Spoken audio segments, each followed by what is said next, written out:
programa mula Lunes hanggang Linggo. Aalawin kayo ng aming kilalang mga komentarista at public service program. Ito lamang sa himpilan ng DWBL.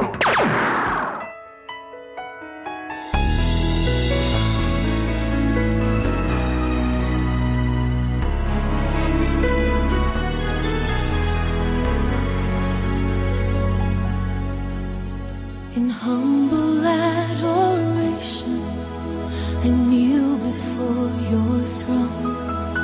In brokenness, I seek your face alone.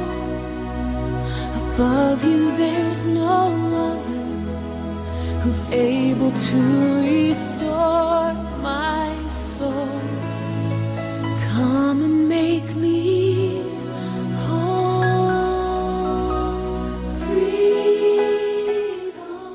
Isang mapayapang gabi pong muli nawa ang sumainyong mga tahanan, lalong-lalo na po sa atin pong mga minamahal na mga tagapakinig. Ito pong muli ang programang Back to the Scriptures na kung saan ang atin pong mga nagugulumihanang puso't isipan ay bibigyan po ng kapayapaan at kasiguruhan at pag-asa sa pamamagitan po ng salita ng ating Panginoon. Kami pong muli ang inyong mga kaibigan at lingkod sa Himpapawid. Ako po si Brother Robert Aviles at kasama ko po ang ating dalawang kapatid, si Brother Ronald Ubidos at si Sister Sheila Torrio, ay muli po sa inyo ay maglilingkod sa loob ng isang oras. Ang Back to the Scriptures po ay inyong mapapakinggan tuwing linggo sa ganap na 7 hanggang 8 ng gabi. Dito lamang po sa istasyon ng DWBL 1242 AM Radio Station. DWBL 1242 AM Radio Station. At mga kaibigan, kayo po ay patuloy naming inaanyayahang makilahok sa ating pong talakayan at ipagkakaloob po sa atin ni Sister Sheila ang mga numero na kung saan kayo po ay pwedeng makibahagi sa pamamagitan po ng inyong pagtatanong. At malaya po kayo magtanong at tumawag at ibibigay po sa atin ni Sister Sheila ang mga numerong pwede nyong i-text at tawagan. Kung kayo po yung mga katanungan at nais ibahagi, maaari po kayong mag-text sa 0998-179-8755, 0998-179-8755, at sa 0923-424-7330, 0923-424-7330, or maaari po kayong tumawag mamaya after po ng ating discussion sa aming line 1, 631-2646, 631-2646, at sa line 2 naman po, 631-2647. Ayun, maraming salamat. Magandang gabi, kapatid na Ronald and Sister Sheila.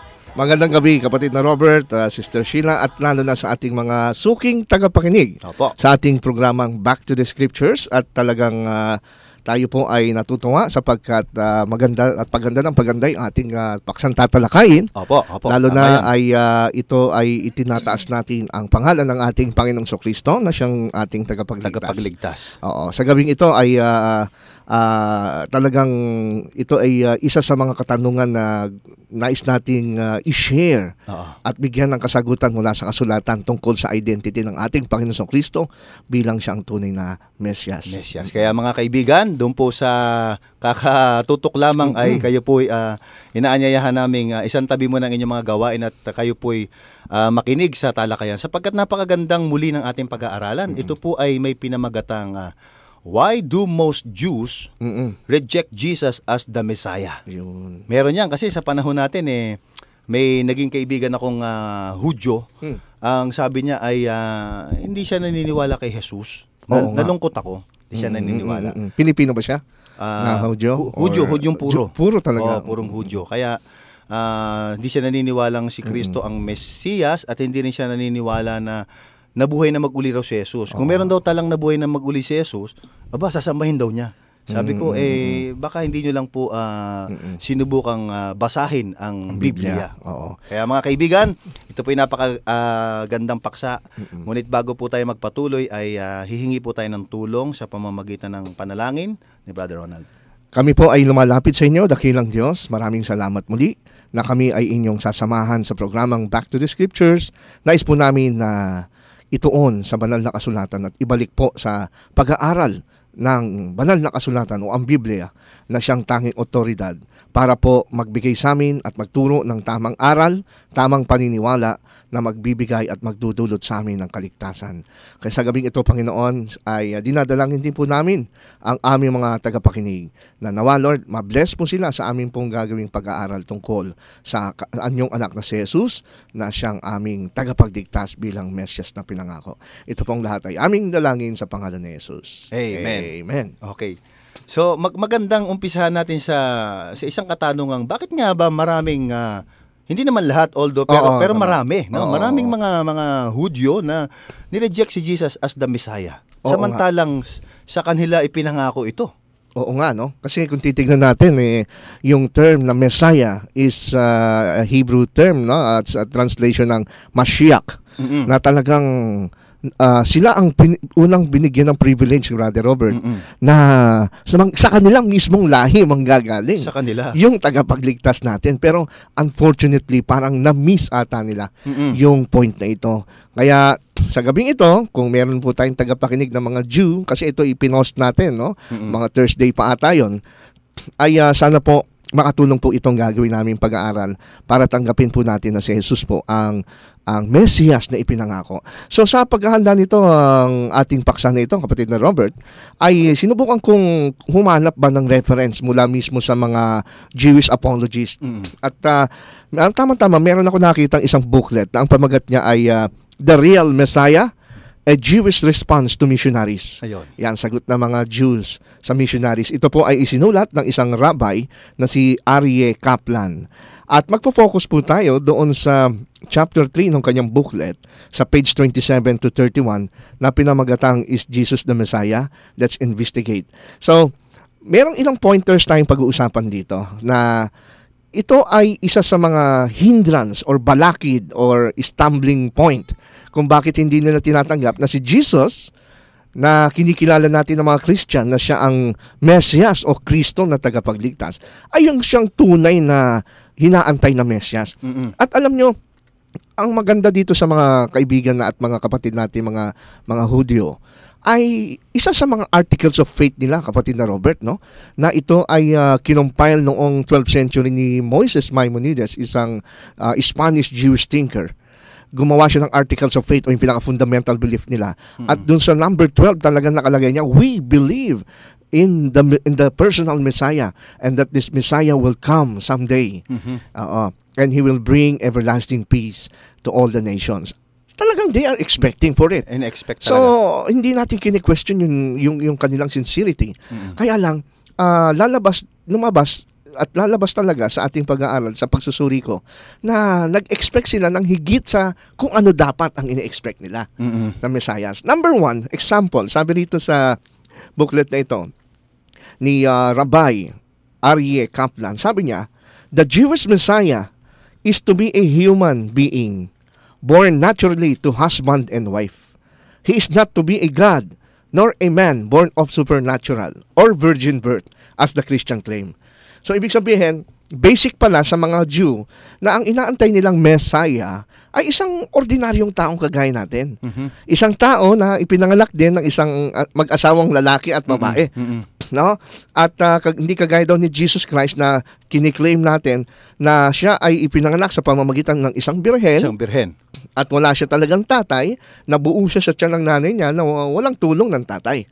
At isa pa, kiniklaim daw kasi natin na itong Messiah na to ay Diyos. Samantalang sa kanilang understanding, yung Messiah na ito ay isang ordinaryong tao mula sa angkan ni David. Kung paano si David ay tao rin ito. At no more, no less. Isa siyang tao pero gagamitin siyang tagapagligtas. O yan. So, paano natin ipapaliwanag ito at paano natin bilang mga Christian na ipapaliwanag ito sa kanila? Tama. Na itong Mesiyas na inaantay natin, na hindi lang sa mga Hudyo, actually para sa atin, mga Gentiles, no? Ay hindi lang siya isang ordinaryong tao at siya ay merong tinatawag na divine-like character o pagkika-Diyos. Unang-una, siguro hindi dito appropriate na gagamit tayo ng New Testament kasi hindi tinatanggap ng mga Jews ang New Testament, Brother Robert. Pero babanggit tayo ng ilang mga example sa Old Testament na mayroong mga pahiwatig na mga prophetic na statement mula sa mga prophets na nagpapahiwatig na itong Messiah ay isa rin siyang Diyos. Like for example, isa na rito yung tinatawag na yung sa awit, yung sa Psalms 45 verse 6 and 7.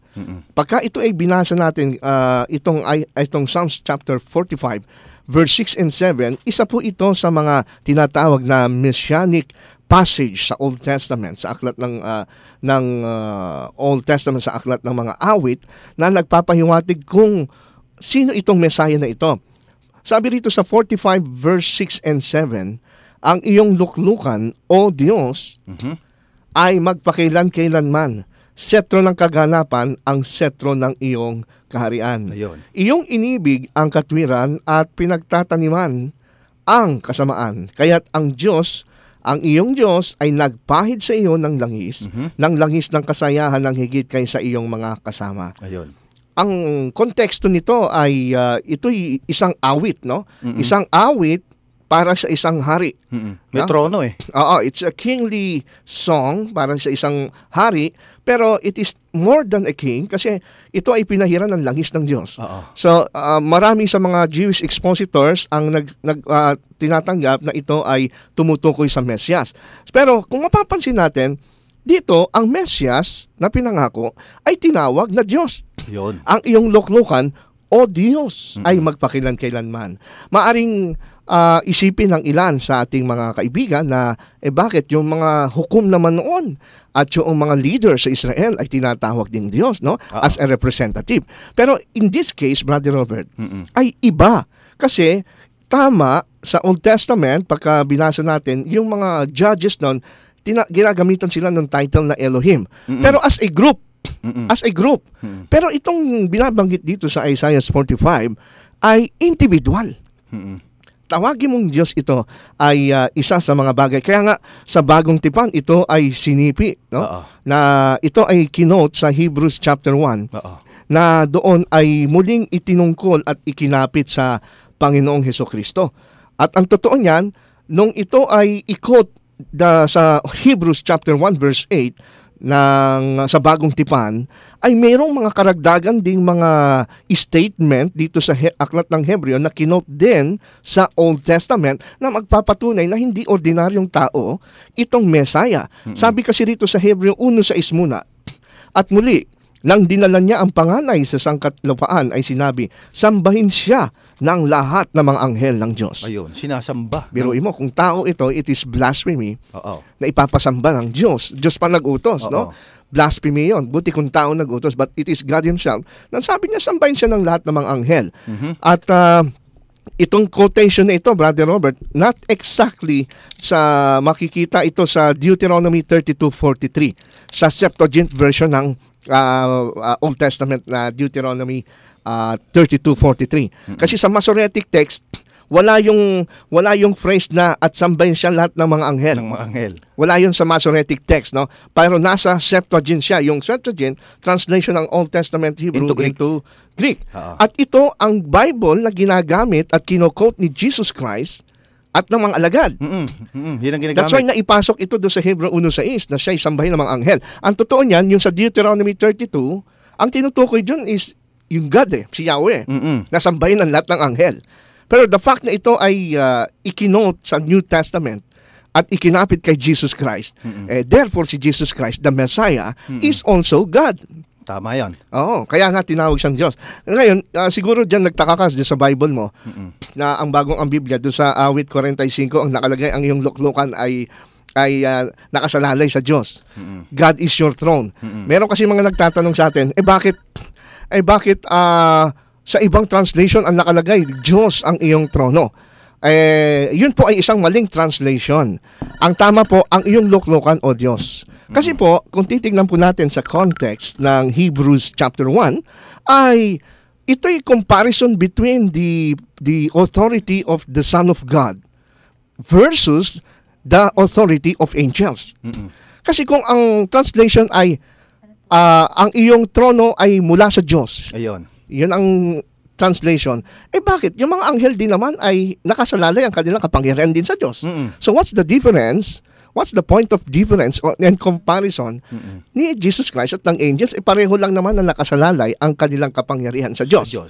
Kaya ang mas tamang translation dito, based on the context, is tinawag siyang Diyos. Ang iyong trono, O Diyos, ay magpakilanman. Kaya itong Messiah na ito ay Diyos at sinasamba.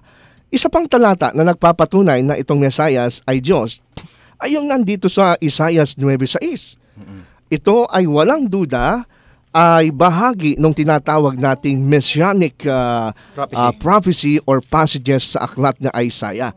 Sabi sa Isaiah chapter 9 verse 6, sapagkat sa atin ay ipinanganak ang isang bata, sa atin ay ibinigay ang isang anak na lalaki, at ang pamamahala ay maaatang sa kanyang balikat. At ang kanyang pangalan ay tatawaging kamangha-mangha, tagapayo, makapangyarihang Diyos. Ayun. Walang hanggang Ama, Pangulo ng Kapayapaan. Ayun. Ang liwanag dito, Diyos, no? makapangyarihang Diyos yung ipanganganak na bata. Oo, at alam natin na no question and no doubt about it na ang tinutukoy na bata rito ay walang iba kundi ang Mesias, no? The Messiah, na tinawag siyang makapangyarihang Diyos. At isa pa, dun sa mismo sa aklat ng Micah chapter 5 verse 2, na ang sabing ganun, yung pagmumulan ng kanyang angkan, Bethlehem, sabi rito, ikaw Bethlehem Ephrata, na maliit upang lumagay sa libo-libo ng Huda, mula sa iyo ay lalabas sa akin ang isa na magpupuno sa Israel, na ang pinagbuhatan niya ay mula nung una, mula ng walang hanggan. Ayun. Si Jesus na yun. So meron siyang pre-human existence. Tama Hindi yan. siya ordinaryong tao, kagaya ng paniwala ng mga Hudyo, na sa kanila itong Mesias ay tao lang. Tao lang. Meron ba naman tao na ang pinagmulan ay walang hanggan? Alam natin na ang mula sa walang hanggan ay walang iba kundi ang Diyos, no? Diyos lamang. So hindi siya isang ordinaryong Meron silang tao. hindi natingnan, ano? Exactly. Yan ang problema. Kaya nga darating ang time, Brother Robert, sabi rito sa Zacarias 12:10, na itong mga nagsiulos dun sa anak ng Diyos ay hindi nila ma-realize nila na ang kanilang inulos ay ang Diyos mismo. Oo. Di mo ba? Sabi rito sa Zacarias 12:10, at aking bubuhusan ang sangbahayan ni David at ng mga mananahan sa Jerusalem ng espiritu, ng biyaya at ng daing, at sila'y magsisitingin sa akin na kanilang pinaglagpasan. Ayun. Sabi sa isang Tagalog na ang magandang balita o ang bagong Biblia, at sila'y tumingin sa akin na kanilang inulos. Ayun. At tatangisan siya na gaya ng pagtatangis ng kaisa-isang anak. At umiiyak na may kapaitan gaya ng pag-iyak na may kapaitan sa panganay. Kaya ito mismo ay pahiwatig sa atin na maliwanag na even in the Old Testament, ito ang na-miss ng mga kaibigan nating mga Hudyo. Yun na nga. They missed this very important point na itong Mesias na ito ay hindi siya isang ordinaryong Ordinaryo. tao, kundi siya ay Tama, Diyos. Brother Ronald, yung iniintay nila, pero nagkamali sila ng pagkakilala. Yun, sa iniintay. Oo. At kaya nga, sabi sa Daniel 7:14, itong Messiah na inaantay nito, bibigyan ng everlasting kingdom. And all the people will serve Him. Kung ito'y tao lang, all the people will serve Him. Totoo yun. Kung lahat ng tao magsiserve dun sa tao, wala na matitira At sa saka Diyos. kung meron kang everlasting kingdom, may everlasting existence ka. Exactly. Oo. Ito pa yung sabi dun sa kanyang tinatawag na objection. Bukod daw sa siya ay hindi daw Diyos, pero nasagot na natin sa Old Testament passages, prophecy na Sinabi ito'y na. Diyos. Sinamba kasi siya, tinawag na Diyos, at sa titulo na Diyos, walang hanggan. Pero sabi niya, ay hindi daw totoo na ito'y pinanganak through a virgin birth. Oo. Anong talata ba na ginagamit natin to prove that Jesus Christ was born from a virgin based on the book of Isaiah? Ito yung mababasa natin sa Isaiah 7:14. Oo. No? Nakita mo ba, kapatid na Robert? Siguro maganda dito. basahin natin dyan sa version ng Bible, ang bagong ang Biblia. Meron po dito sa Isaiah chapter 7, Verse 14. verse 14. Kaya't ang Panginoon mismo ang magbibigay sa inyo ng tanda. Narito isang birhen ang maglilihi at manganganak ng isang lalaki at kanyang tatawagin ng kanyang pangalan na Emmanuel. Ayun. So, ang ginamit dyan sa Birhen eh. birhen, ano? Oo. Pero sa pagka tinignan natin sa Tagalog ang Biblia, yung unang-una, yung 1905 na lumabas, ang nakalagay doon ay isang dalaga ay maglilihi. Oo. Kasi nga, ang sabi ng mga Hudyo, ang sabi nila, ng mga Jews, this is a wrong translation. Ito daw ay misquotation at mistranslation ng mga Christian scholars para palabasin na si Kristo ito. Yun ang binibintang ng mga kapatid natin, mga Hudyo, na tayo daw mga Kristiyano, kaya daw nating palabasin si Kristo ang mga binabanggit sa prophecy. Kaya daw ito'y dinoktor. Sapagkat sa wikang Hebreo daw, ang wika na o ang salita na ginamit sa Hebreo ay alma. Ang alma ay nangangahulugan at madalas daw itinatranslate na young woman. Young woman. Dalaga. Kaya mas malapit daw itong Tagalog ang Biblia. Samantalang kung gusto daw at intention daw ng Diyos na ito ay sabihin na virgin talaga, dapat ang ginamit na Hebrew word ay betula. Hindi betula ang ginamit, alma. Kaya nagdududa sila. Sabi nila, Kaya in that sense, they deny na ito ay hindi si Jesus Christ. Dinoktor lang daw natin ito. At in fact, ito daw ay hindi isang messianic prophecy, kundi ito daw ay natupad doon sa time ni King Ahaz ng Judah. Kasi kung babasahin nga naman natin ang background, Brother Robert, nitong Isaiah chapter 7, ang Northern Israel, kasi di ba nahati yan, ang Northern Israel nagpaplano ng atakihin yung Judah, yung Southern tribe. At ang hari during that time ay si King Ahaz na isang backslider. So natatakot siya dahil kakampi ng Northern Israel ay yung mga Assyrians. So kukunti ang kanyang mga sundalo. Kaya binigyan siya ngayon, pinasugo ng Diyos itong si Isaiah kay King Ahaz sa Judah. Sabing ganon, I will give you a sign. Bibigyan kita ng palatandaan para makita mo na ang Diyos ay nasa sayo at hindi kanya pababayaan. Kaya sabing ganon, narito ang tanda, isang dalaga magninihi, manganganak na isang lalaki at tatawagin ang kanyang pangalan na Emmanuel. Ayun. So, ibig sabihin, si Jesus ba tinawag na Emmanuel? Hindi naman daw siya tinawag na Emmanuel. Ito pa ang sabi nila sa verse 15 at 16. Siya'y kakain ng mantikilya at pulot pagka siya'y natutong tumanggi sa kasamaan at pumili ng mabuti. Sapagkat bago malaman ng bata na ipapanganak, bago daw malaman ng bata na tumanggi sa kasamaan at pumili ng mabuti, pababayaan ang lupain ng dalawang haring iyong kinayayamutan. So, ibig sabihin pala, yung batang ito ipapanganak during the time na yung dalawang hari na ito'y buhay. And that was 700 years ago, bago pa ipanganak si Jesus Christ. Kaya hindi si Jesus Christ daw ito. So mabigat tong kanilang mga... this is reasonable and intellectual naman. Pero kung titignan pala natin, Brother Robert, itong context na ito, double fulfillment pala ito. Paano natin nasabing dual fulfillment? Kasi po, pagka binasa po natin ang context ng Isaiah chapter 7, ano pa nito? Kung tawagin natin ay grupo ng mga talata, series of chapters and verses na tumutukoy sa Messiah, hindi lang sa panahon ni King Ahaz. How do we know? Kung titignan natin yung Isaiah chapter 7, context yun is mula chapter 7 hanggang chapter 11, it points to the Messiah. Hindi lang chapter 7, kasama ng 8, 9, 10 hanggang 11. Sa chapter 7, sinasabi rito na bata ay ipapanganak pa lang. Pagdating sa Isaiah 9, pinanganak na. Di ba yan yung binasa natin kanina, Isaiah 9:6. At sa atin ay pinanganak ang isang bata at tatawagin makapangyarihan Diyos. At pagdating naman sa Isaiah 11, dito na ipinakita na itong Messiah na ito, na ipinanganak dun sa chapter, ipapanganak pa lang sa chapter 7, pinanganak na sa Isaiah chapter 9, ay magiging hari at ang kapangyarihan ng Diyos ay sasa kanya at lulukob sa kanya. So nasabi natin na tama yung pagka binasa natin ang Isaiah chapter 8, Brother Robert, meron nga namang binabanggit doon na naging anak ni Isaiah doon sa isang babae na propetisa. Pagka binasa natin tong Isaiah chapter 8 verse 2, ay sabing ganon, ang pangalan ng kanyang anak, mahaba ito eh. Ito yung pinakamahabang pangalan, si Maher-shalal-Hashbaz. Tapos sa verse 3, at ako'y pumunta sa isang propetisa at siya'y nanganak ng isang bata, na isang lalaki. Lalaki so, kung binasa mo yung teksto, ito nga yon. Pero ang problema sa interpretation kasi ng mga Jews is limitado lang sa kanila ito dito sa anak ni Isaiah. Hindi nila nakita na ito ay merong mas malaki at malawak na katuparan. Dual fulfillment. Meron ba tayong proof na ito po ay merong dual fulfillment? Meron, kapatid na Robert. Kasi po, kung babalikan natin itong Isaiah chapter 7 verse 13, or 14 yung binasa natin, di ba? Oo, At 14. magkakaroon ng isang babae, dalaga, at manganganak na isang bata.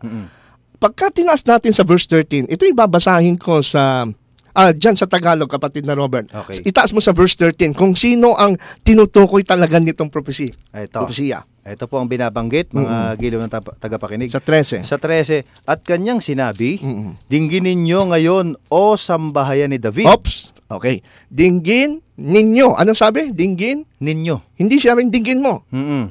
Pagka sinabing dinggin mo, sa kanya Sa lang. kanya. Pero ano sabi? Dinggin ninyo. Dinggin ninyo. Ngayon. Ngayon. O sambahayan ni David. Maliit na bagay ba sa inyo ang paguri ng mga tao na inyong papagurin ang aking Diyos? Biruin mo.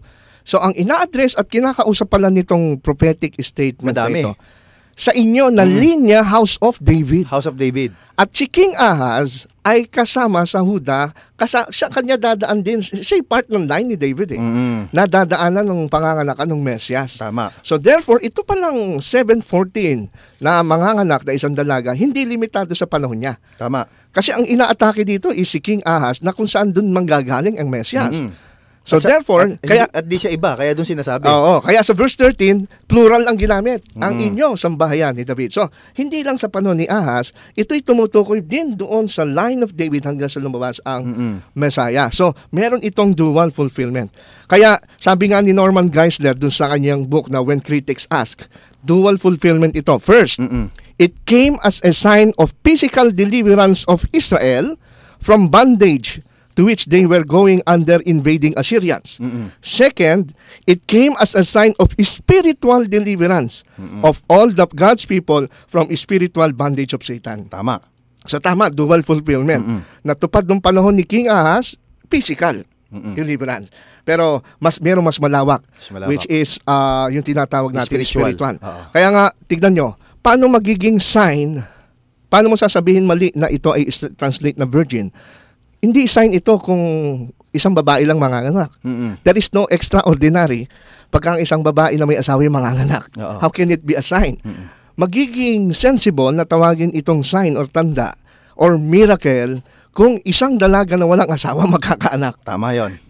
Nag-get nyo yung Tama logic, yun. ano? So, nakikita ko talagang mas reasonable pa rin yung paniniwala at interpretation ng mga Christians to this particular passage. In fact, si Rashi, na isang kilalang Jewish commentator, tinignan ko sa website niya yung Chabad.org.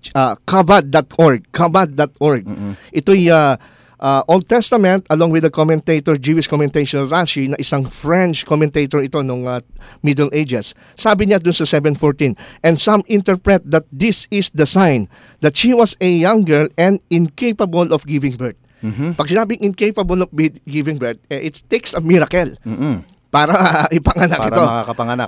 So therefore, there is nothing impossible. In fact, sa Septuagint version ng Bible, yung old to sinalin sa Greek, ang ginamit na word sa Isaiah 7:14 na itinranslate na virgin ay Parthenos sa Septuagint, na ito yung ginagamit ng mga apostol at ni Jesus Christ na Bible. Ang word na Parthenos, ito ang primary meaning na Greek word na ito is virgin. Virgin talaga. Oo, kaya wala pong problema, walang pagdodoktor kasi ang Septuagint ay nabuo siya before the time of Jesus Christ, 300 years . So hindi pwedeng doktorin ng mga alagad to 300 years before bago sila ipanganak. Kaya ibig sabihin ay ito ay tama lang at tumpak na talagang nangyari sa ating Panginoon Kristo. Kaya nga sabi ko, nung pinag-aaralan ko to, buti pa ang Quran ng mga kaibigan nating Muslim, they accept the virgin birth. Ang mga Jews, they do not believe in it. Okay? So, yan ang masasabi natin dyan sa bagay niyan. When it comes to the name Emmanuel, ba't daw hindi tinawag na Emmanuel? Hindi naman porke sinabing tatawagin Emmanuel, yun ang itatawag. Kasi pagka binasa po natin sa ikalawang Samuel 12:24 at 25, sabi nga doon, si Solomon ay tatawagin Jedediah. Pero wala tayong makikita na tinawag siyang Jedediah. Ibig lamang sabihin nito is the Lord will take care of them, the Lord will be with them, and He will protect them. Tama. Yun ang ibig sabihin nun, kapatid na Robert. Okay, so dito tayo sa pangalawa. Ito mabigat din na paratang na sinasabi ng mga Jew kung bakit nila tinatanggihan sa Jesus ay Messiah. Batay na rin dito sa booklet na The Real Messiah. the Jewish response to the missionaries na isinunod ng isang rabbi. Sabi niya, ang Jewish Bible daw kasi, nasabi doon na ang Messiah ay iniligtas ang Israel. Sa case daw ni Jesus na taga Nazareth, very opposite ang nangyari. Dahil una, namatay siya sa krus. At pagkamatay niya sa krus, nakahiyahiyang kamatayan na hindi daw pwedeng mangyari. Dapat hindi mangyayari sa Messiah. Giniba pa yung temple ng Jerusalem noong AD 70. Ang ina-expect nilang Messiah ay tagapagligtas, political, military Messiah na mag-aalis sa kanila sa pagkabihag sa Roman Empire. Mandirigma. Kasi lahat ng mga salin-salin lahi ni David, puro mandirigma. So, ang nangyari, hindi nila nakita sa karakter ni Jesus yung mandirigma. Nanandigma. Nung ginagawa nga siyang hari, ayaw niya.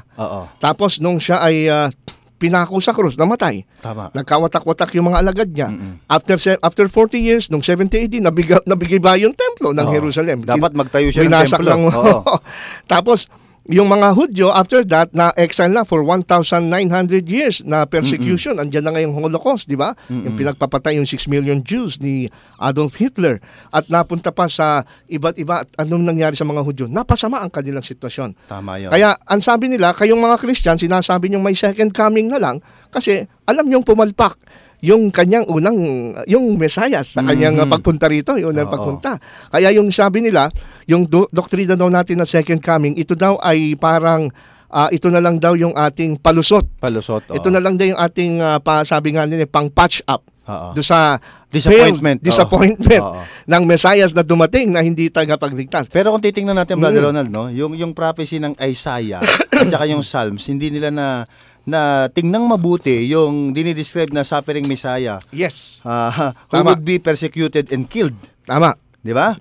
Sabi nga, but they chose to focus instead on those prophecies that discuss His glorious victories, not His crucifixion. Yun na nga Yun. Ang inaantay nilang Mesiah, yung talagang may hawak na espada. Kaya pala nung pagpunta niya ng Jerusalem, di ba? Hosanna, Hosanna sa hari ni David. Ito yung tagapagligtas. Biglang ipinako sa krus, hindi lumaban. Hindi siya lumaban. Kaya sabi nila, hindi ito yung tagapagligtas. Actually, kaya nga sinigaw ng mga Hudyo yung Hosanna at may dala silang palaspas.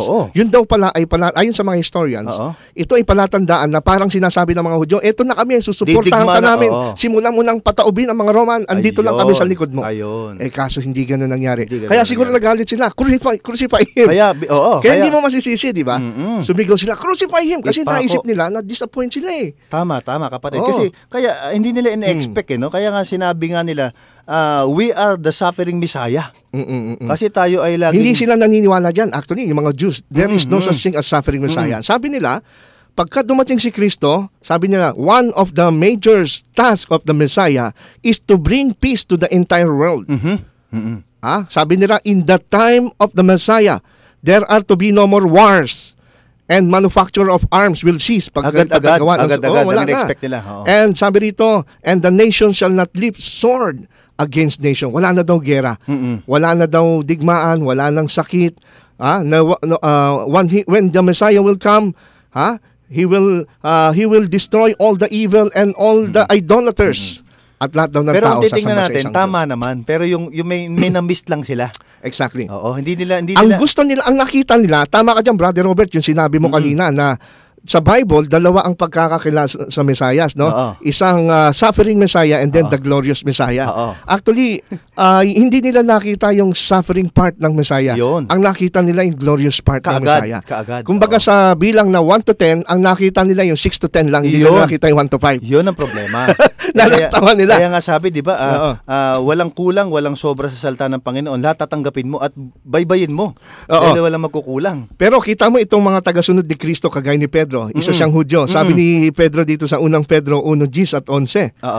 Sa 11 na lang. Na sinisiyasat ang kahulugan kung ano at kailang panahon itinuturo ng Espiritu ni Kristo na sumasa kanila ng patotohanan ng una ang mga pagbabata ni Kristo. Ayun. At ang mga kalwalati ang hahalili sa mga ito. Ayun. Ang maganda nga, suffering. Ang ganda nga ng translation sa ang bagong ang Biblia na sabi ni Pedro, no? Upang ipahayag ang mangyayaring pagdurusa ni Kristo. Ayun. At ang kalwalati ang susunod sa mga ito. Ayun. Kaya pala, Brother Ronald, magsasuffer muna siya before the glory. Kaya kung binasa niyo yung Isaiah 53, na magdurusa mo na bago yung kaluwalhatian, dinala ng Panginoon ng ating mga sakit, di ba? Sakit, Hindi siya Isaiah 53. ibinuka ang bibig. Samantalang, bakit di nila binasa to? At yung sa binabanggit sa Psalms 22 na, Diyos ko, bakit mo ako pinabayaan? Ibig sabihin yung pagkapako ni Kristo, yun, nandun nakasalalay na, nakasaysay na, nakasaad na maghihirap muna. So Exactly. kinuha muna ng Panginoon yung kasalanan, pinalaya muna bago yung total eradication of evil. Kaya Exactly. kaya pala yung dalawang alagad, sabi, Panginoon, pag naghahari ka na ha, doon ako uupo sa kanan at sa kaliwa ako. Akala nila kaagad-agad yun ang Actually, gagawin. nung bago pa mamatay si Kristo sa krus, ang paniwala talaga ng mga alagad, si Kristo yung Mesias na political military. Ako ang belief ko diyan, kaya si Judas Iscariot siguro pinagkanulo niya kasi alam niya parang binitray sila. Oo. Even si John the Baptist, di ba nung nasa kulungan si John the Baptist, nagpasugod siya ng mga alagad niya Ikaw kay na Jesus. ba? Ikaw na ba? talaga? O Oo. maghihintay pa kami ng iba? Tama. Kasi tama parang yan. ang tagal naman, nakailang buwan na silang nag-aantay. Oo. Mapatay na siya ni Herodes, pupugutan ng ulo. Oo. Wala pa yung pag-aaklas laban sa mga At Romans. naunawaan sila ng Panginoon na yung progressive understanding ay talagang gradual eh. Kaya minsan pag tayo nagbabasa nga rin, minsan ako may Bible passage, may text na after a month tsaka ko naintindihan eh. Kaya talagang sa tulong ng Banal na Espiritu, dito tayo dapat humingi ng tulong para maunawaan natin. Kaya nga nung si Jesus ay nabuhay muli sa mga patay, nagpakita siya, di ba? Nagpahipo siya, ako ito'y nabuhay.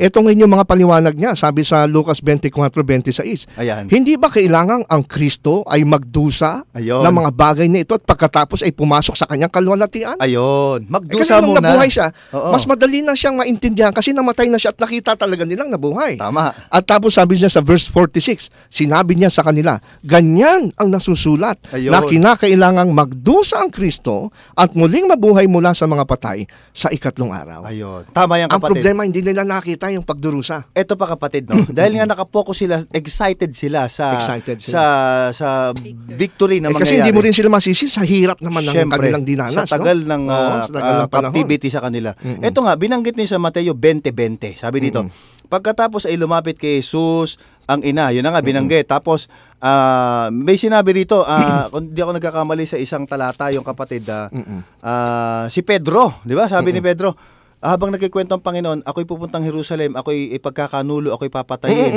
Sabi ni Pedro, Panginoon, wag nawang mangyari. Oo, pinigilan Kasi siya. hindi yan in-expect namin. Ayaw nilang makinig. Sabi nga ng Panginoon, lumayo ka sa akin, Satanas. Oo. Pero ito, meron bang Old Testament na statement na lilitaw ang Mesias during their time, the first century? Meron eh. At siya ay magsasuffer, meron. Ito yung naka-prophecy sa Daniel chapter 9 actually. Pagka binasa natin ang Daniel chapter 9 sa verse 26 at 27, tignan nyo, unfortunately, hindi nakita ito ng mga kaibigan natin mga Hudyo.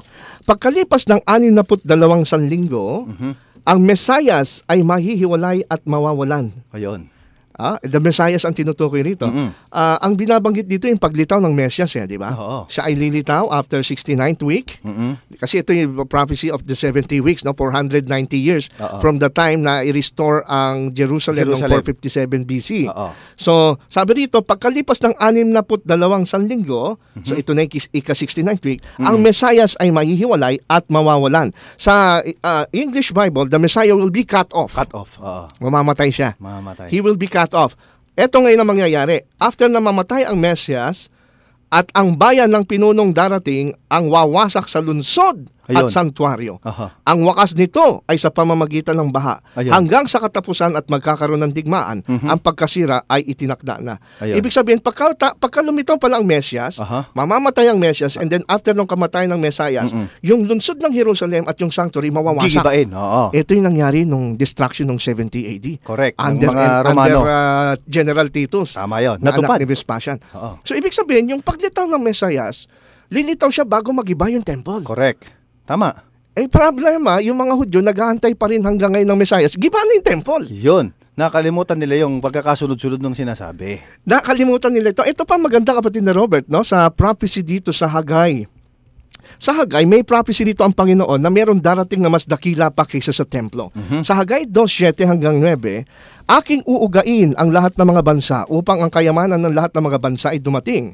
At aking pupunuin ang bahay na ito ng kalwalhatian. Sabi ng Panginoon ng mga hukbo. Akin ang pilak, akin ang ginto, sabi ng Panginoon ng mga hukbo. Sa verse 9, ang susunod na kalwalhatian ng bahay na ito ay magiging higit na dakila kaysa dati. Ayun. Sabi ng Panginoon ng mga hukbo. Ayun. Kasi di ba yung unang templo nila, giniba ni Nabucodonosor noong 586 BC. At pagkatapos, tinayo ito ulit. Ang sabi ng propesya ni Hagay, at doon rin, naabutan ni Propeta Hagay yung pagtatayo. Sabi nga ng Panginoon kay Hagay, itong ikalawang templo na ito, mas magiging dakila kaysa dati. Mas magiging dakila. Bakit? Kasi ito yung time na maabutan ng paglitaw ng Mesyas. Ni Jesus mismo. So therefore, Correct. Ayon sa propesya, ang Messiah na totoo, darating siya sa gitna ng dalawang temple. Tama. Yung first temple na tinayo ni Solomon, Na nagiba. ni Nebuchadnezzar noong 586 BC, Tinayo ulit. at yung tinayo ni Herod, Na mas higit na na. nagiba noong 70 Kasi AD. nandun na mismo papasok yung higit pa sa templo si Higit Jesus. pa sa templo. Sabi nga ng Mateo 12:6, no? Si Jesus mismo ang sabi niya, ngunit sinasabi ko sa inyo, isa ang higit na dakila kaysa sa templo naririto. Iyon. Tama. Kaya natupad yung prophecy sa kanya. Correct. So therefore, yung tunay na Messiah na natupad kay Jesus kasi siya ay lumitaw during the first centuries between the two temples. Tama. The first and the second temple. Ito pa, sa Malakias 3:1-5, Brother Robert, ito'y propesya din. Tungkol sa paglitaw ng Messiah during the second temple. Okay. Sabi rito sa Malakias 3:1-5, narito sinusugo ko ang aking sugo upang ihanda ang sa unahan ko at ang Panginoon na inyong hinahanap ay biglang darating sa kanyang templo. Ito Tama. na yun. Tama This yun. is the second temple. Tama yun. Yung Panginoon, si Yahweh daw darating. Oo, at ang sugo ng tipan na inyong kinalulugdan ay narito. Tama Dumarating, sabi ng mga hukbo. At saka nangyari nga rin, dahil binabanggit din dito si John the Baptist, yung sugo niya sa unahan, di ba? Tapos si Jesus Christ. So natupad. Oo, tsaka dito natin makikita, kapatid na Robert, na itong Mesias na ito, tama, siya ay magsasuffer muna kasi he cut off sabi sa Daniel. Pangalawa, kaya sa darating, maglilinis muna siya ng espiritu. Tama. Sabi rito sa Malakias din, no, sa chapter 3, sabi sa verse 2, pagkatapos na ang sabi ang Panginoon ay papasok sa kanyang templo, ngunit sino ang makatatagal sa araw ng kanyang pagdating? Ito yung first coming niya. Tama yan. At sino makatatayo kapag siya'y nagpakita? Sapagkat siya'y tulad sa apoy at tagapagdalisay at tulad sa sabon na tagapagputi. Ano tong apoy na dalisay at sabon? Ito yung tamang first coming ni Jesus Christ. Namatay siya bilang paglilinis sa ating spiritual na kasalanan. At siya'y uupong gaya ng magpapakintab at dadalisayin ang mga anak ni Levi. Ayun. Ibig sabihin tama. Yung pagdating niya, hindi mo na as king. Hindi pa. In fact, Brother Robert, may prophecy sa Bible. Hari siya ng pagpuksa ng kasalanan. Oo. Sa Bible ay merong dalawang papel ang Messiah. He is not only a king, he is also a priest. Kagaya ni David. Si King David kasi, sabing gano'n na isang talata sa Bible, yung kanyang mga anak ay tinatawag na priest. Na priest. So kung priest, spiritual leader, at kung king, yun yung tinatawag na kingly Messiah. Tama. So tama lang, dalawa ang papel na gagampanan ng Messiah.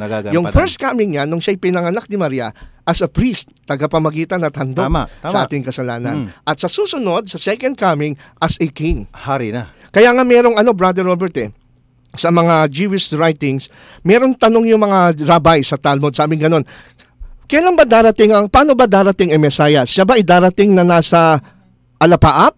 Kasi nasa Daniel yan O siya ay darating na nakasakay sa donkey? Nasa Zacarias 9 din.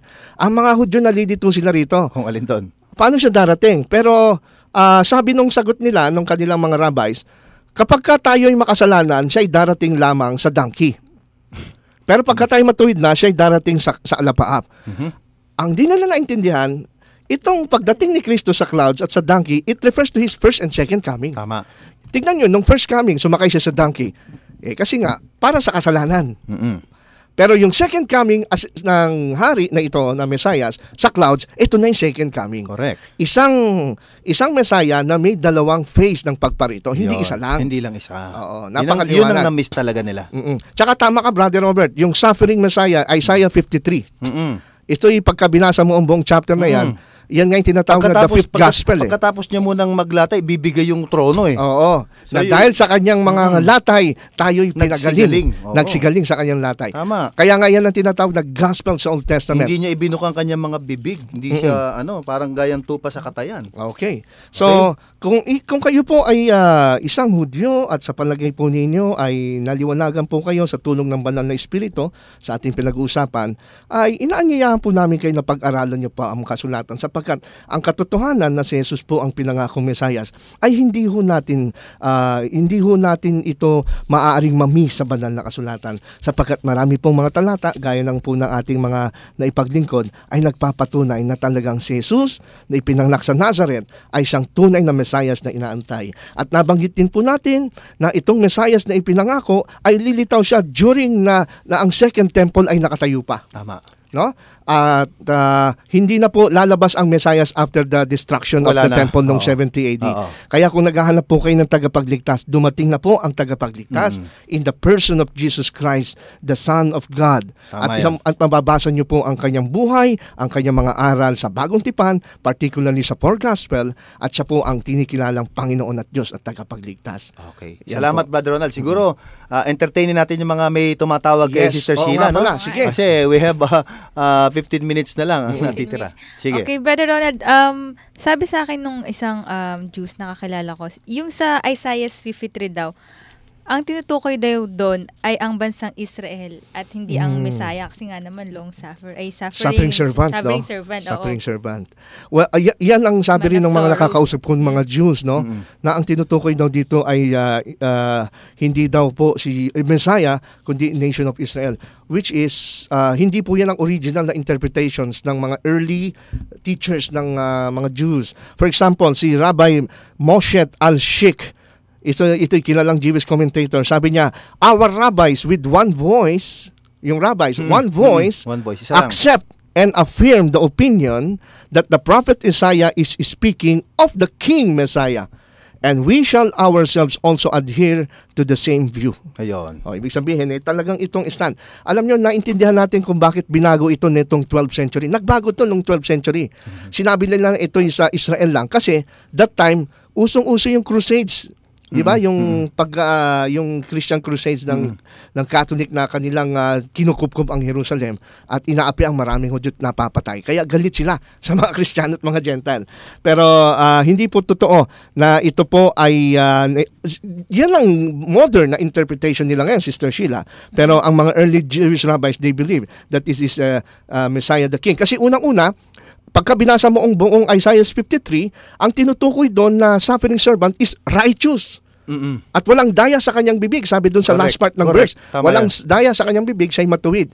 Ba't siya maghihirap? Alam niyo sa theology ng Judaism, pagka ang righteous, hindi maghihirap yan. Pagpapalain yan. Correct. Ang pinarusahan at sinusumpa at nagsasuffer, Oo. yung mga makasalanan. Makasalanan. Kaya sabi nila pagka Sabi sa Torah. may kapansanan, ano yan? Makasalanan yan. Oo. Ayan. Kaya ito po ay this is actually referring to the suffering of At Jesus saka, Christ. dugtungan lang natin ng kaunti itong para mabigyan linaw pa. No? Sabi dito sa 53 din, no? Sabi niya, 53:10 ng Isaiah, gayon may kinalugdan ng Panginoon na mabugbog siya.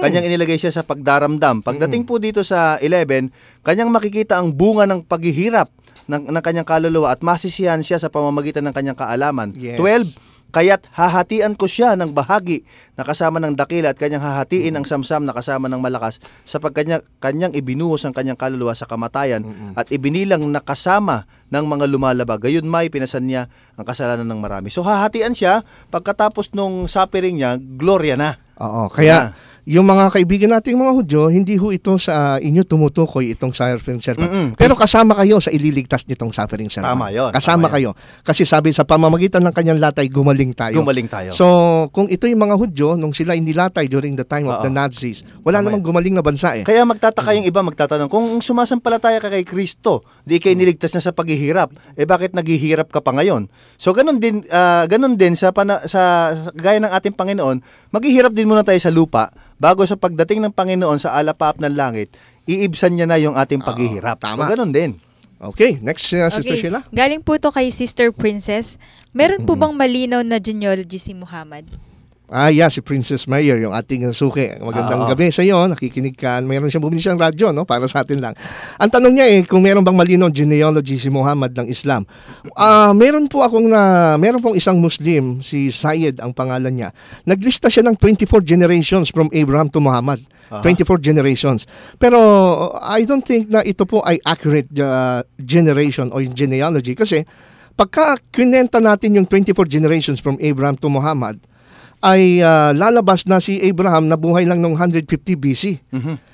Ibig sabihin 100 years lang ang agwat niya Maiksi. sa panganak kay Jesus Oo, Christ. maiksi. Oo. So, I think at questionable po na si Muhammad ay galing kay Ismael. Hindi ho kasi si Ismael nakaabot ng Mecca. At yan na itatalakay natin sa mga susunod. Dahil tayo maraming mga questions. Okay. Thank you very much, Princess Mayor.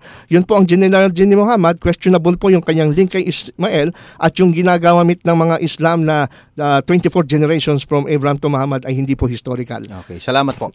Okay, from Brother Jess. Ang hindi pagtanggap ng mga Hudyo sa Panginoong Jesus ay patunay lamang na hindi scripted ang mga nangyari sa pagkatupad Exactly. ng mga hula sa lumang tipan patungkol kay Kristo. Dahil kung Eksakto. scripted iyon, ay dapat ang mga Jews ang bida dahil hindi sila ang may hawak ng mga aklat ng mga lumang tipan. Alam dapat sana nila ang mga sequence at details ng mga pangyayari ng Messiah. Madali nila sanang ganapin o tuparin ang mga hula kaso hindi ito nangyari. Tama ba mga bros? Tama ka dyan, Brother Jess, at maraming salamat. Ang totoo niya, hindi pwedeng scripted kasi una-una, paano i-script ni Kristo na ipapanganak siya ng birhen? Tama yun. Yun nga, pinakamahirap, ano? Hirap yun. Totoo nangyari yun. Oo. Okay, from Brother Bakunawa. Sa Genesis 1:26, narinig niya daw to sa mga Previous, naunang Topic. nagre-radio sa atin. Nagre-radio. Okay, oo. Okay. Sabi niya, tinalakay nila doon yung Genesis 1:26, babae daw ang kasama ng Diyos doon nung sinabing likhain natin ang tao ayon sa Babae. Oo, yung meron kasi nangangaral ngayon, God the Mother, no? Ba? Na galing sa Korea, no? Yung Church of God World Mission Ay, Society. kailangan bigyan linaw yan. Nakapunta nga kami, Brother Robert, nung minsan sa kanilang Bible study, no? Oo. Diyan sa may bandang Quirino. At talagang, itong ginagamit nila, Genesis So, may 1:26. babae. Oo, kasi nga naman daw, nung nilikha ng Diyos ang tao sa ating larawan, sabi nga doon, nilikha siya ng lalaki at babae. Saan daw nakuha na ngayon yung image ng babae? Kasi magkaiba itsura ng lalaki at babae. Kaya may babaeng Diyos. Kaya ang kausap niya doon, let us make man, babae. God the Mother. At ngayon, bumaba na sa Korea. Ba? Kaya ngayon yun pinupunta nila sa Korea. Hindi lang nakita yung mukha, no? Nakita namin sa video. Pero alam nyo, delikado pong interpretation yan. Kasi po, unang-una, yung tinatawag dito na image, our likeness, hindi ho literal. Hindi ho forma pinag-uusapan dyan. Tama yan. Ang pinag-uusapan dyan is yung tinatawag na karakter. Karakter. Paano natin nalaman? Biblia na rin po ang ating pasasagutin. Tama yan. Dito po sa Efeso, aklat ng Efeso 4:24, ay maliwanag kung ano po yung tinatawag na image of God na ibinigay sa tao. Sabi rito, sa 4:24 ng Ephesians, and to put on the new self, created to be like God Ayun. in true righteousness Ayun. and holiness. Ayun. Yun pala yun. Holiness at character. Yun pala yung Ngayon, kung itutulad larawan. mo yung larawan ng Diyos sa forma, physical, idolatry tawag dyan dito sa Roma. Tama yan. Sabi dito sa Romans chapter 1 verse 23, ha? And although they claim to be wise, they become fools and exchange the glory of immortal God for images Yun. that made to look like mortal men. Hindi forma. Hindi forma. Kasi pag itinulad mo sa literal na itsura at Oo. forma, yung image of Idolatry. God. Idolatry. Tawag Correct. doon. So, pinagpalit mo yung character, kalwalatian ng yung palang Diyos. katulad natin, yung image and likeness ng Diyos, marunong umibig, Yan. marunong magmalasakit, Pag-ibig, marunong... Yun. justice. Correct. Wisdom. Yun yung likeness natin. Pag tinulad mo yan at sinabi mong may Diyos na babae, problemang malaki. Hindi yun. Bagong doktrina. Hindi yun yan. ang pinag-uusapan doon. Salamat, Idolatry. Brother Ronald. Meron pa, Sister Sheila? Okay, si Kristo daw, bakit daw siya binaptize? Hindi naman siya nagkasala. Di ba ang ibig daw sabihin ng pagbaptize ay to be born again at may iwan ang iyong lumang katawan. Maganda yung tanong, no? Oo, applicable ba yun kay Kristo ang pagiging born again?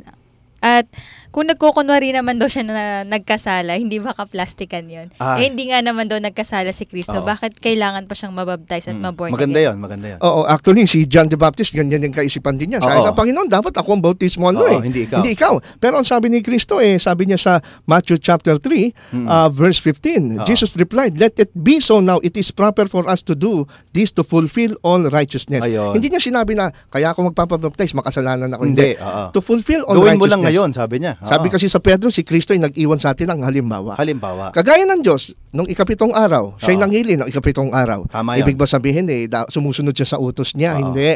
Nagpakita siya as example Tama na yun. susundin natin. Tama yun. No? So, Pinapakita yung example yun. kahalagahan ng baptism. Example yun, hindi dahil sa siya ay makasalanan. At saka nung huling binigyan niya ng emphasis yung pag-akit niya sa langit, bautismuhan nyo. So kailangan kasi yun. Oo, kasi unang-una. Magpapasakop yun eh. Oo, kaya nga tama ka doon. To fulfill the righteousness, obedience yun eh. Obedience yun, not in order to be saved, but showing that you are obeying and respecting the will of God. Correct. Okay, from Brother Odan po. Good Eve, ask ko lang sa kautusan ni Moises. May kautusan ba si Moises? Ang 10 utos ba na kopya niya ay kabilang sa kautusan niya?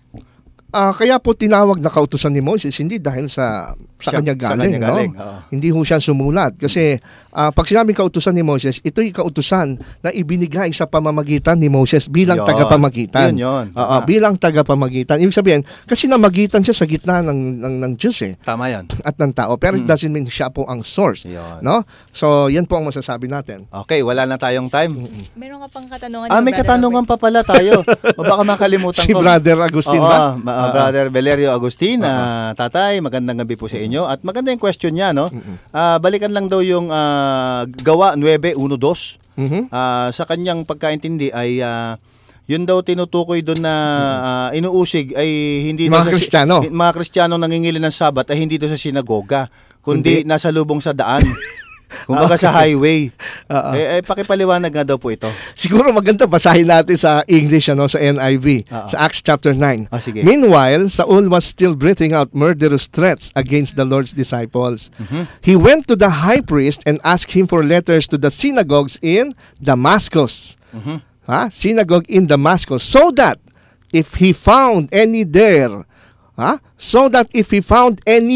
saan? Sa sinagoga. Any there. Kung sino kung sa Tagalog, siya humingi sa mga priest, mga high priest ng letter sa sinagoga sa Damascus, so that if he found any there, ayun, kung meron man siya makita sa sinagoga, who belonged to the way.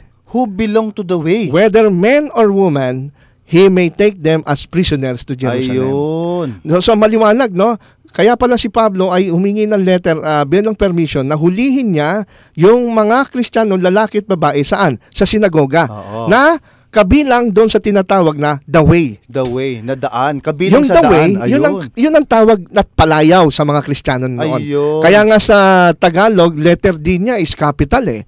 At dito sa English, yung way niya, capital W. So, hindi ito yung kalsadang daanan, kundi ito yung tawag noon at palayaw sa mga sumusunod kay Kristo, way. Kasi tama, no? I am the way, the truth, and the life. Yan. Maraming salamat po. Okay, wala na po tayong oras, mga kapatid. Siguro tayo po salamat sa mga nagtanong. Dami. Opo, dadakod na po tayo sa kaunting pagbati, ano? Brother Ronald, babati tayo. Hindi ko makita yung aking kopya ng babatiin. Ito po, muli po natin binabati si Mr. and Mrs. Laren Evelyn Gubat sa May Kawayan, Aquino family. Si Brother Orly Sakiton, Santiago Bukid. Ako ini-invite nila dyan. Sana po magkaroon kami ng magandang schedule. Kami ni Brother Ronald, ang grupo po ng Back to the Scriptures, pupunta dyan sa General Trias, Cavite. Okay? Binabati ko po yung church na pinanggalingan ko kahapon dyan sa may Project 4 SDA Church sa Cubao na invitation po ito ni Sister Mayet Basconilio. Nagbigay po sila sa atin ng ating karagdagang love offering, Brother Robert. Purihin ng Panginoon. At tinayaan nila ako na mag-promotion ng ating programa. And they contribute at kahit papano ay nakatulong ito. At kung may mga churches po kayo dyan na touch ang inyong puso sa aming programa, you are welcome po na magbigay ng financial support sa programang ito. Opo. Okay, Brother Ronald, Brother Robert, masingit ko lang kasi tanong pa to last week. Galing kay Sister Jean Olino. Bakit po pinagbabawal ang pagsuot ng mga ginto? Basahin mo na lang yung nasa 2 Pedro 3:7, no? Nakasabi kasi ron, ang tunay na kabanalan ng Diyos ay hindi sa panlabas na kagandahan, kundi sa panloob na anyo. At kapag binasa mo sa Isaiah chapter 3 at sa Genesis chapter 32 at Exodus 35, itong pagsusuot ng mga alahas kasi iniuugnay sa tinatawag na pagsamba sa Diyos-Diyosan, idolatry. Tama yan. Kaya kapag tinignan mo yung larawan ng dalawang babae sa Revelation, yung Church of God, yung nasa Revelation 12, yung babae nakaputi lang na damit, pero yung patutot, yung prostitute na babae sa Babylonia, Revelation 17, maraming mga alahas at mga gold adornment. Binabati rin po natin ang Buena Obra family na nasa Saudi, nakikinig ngayon. Patuloy po kayong makinig at muli po, maraming salamat sa inyo. At makita-kita po tayo muli sa susunod na linggo sa ganitong oras din po. Okay, tayo po'y manalangin. Maraming salamat po, dakilang Diyos, sa inyong pagpapatotoo na ang tunay na Mesyas po ay nakarating na at ang una niya pong ginawa ay pakawalan kami sa kasalanan at sa ikalawang pagbabalik po ay tatanggapin niya na kami sa kaharian na kung saan naroroon siya upang sama-sama po kaming mamuhay sa kabanalan magpakailan paman. Patawad po sa aming pagkakasala, ingatan po kami sa pangalan po ng aming Panginoong Hesus. Amen. Amen. Above you there's no other who's able to restore my soul. Come and make me whole. Breathe on me. Breathe on me. Power of God, come in and change me. And change me. You are all I need. Holy Spirit, Holy Spirit, breathe on me.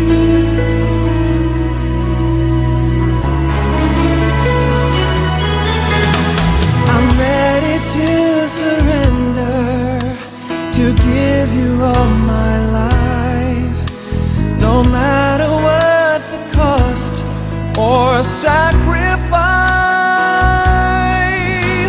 Reveal to me your calling, cleanse me from my prideful ways. Use me now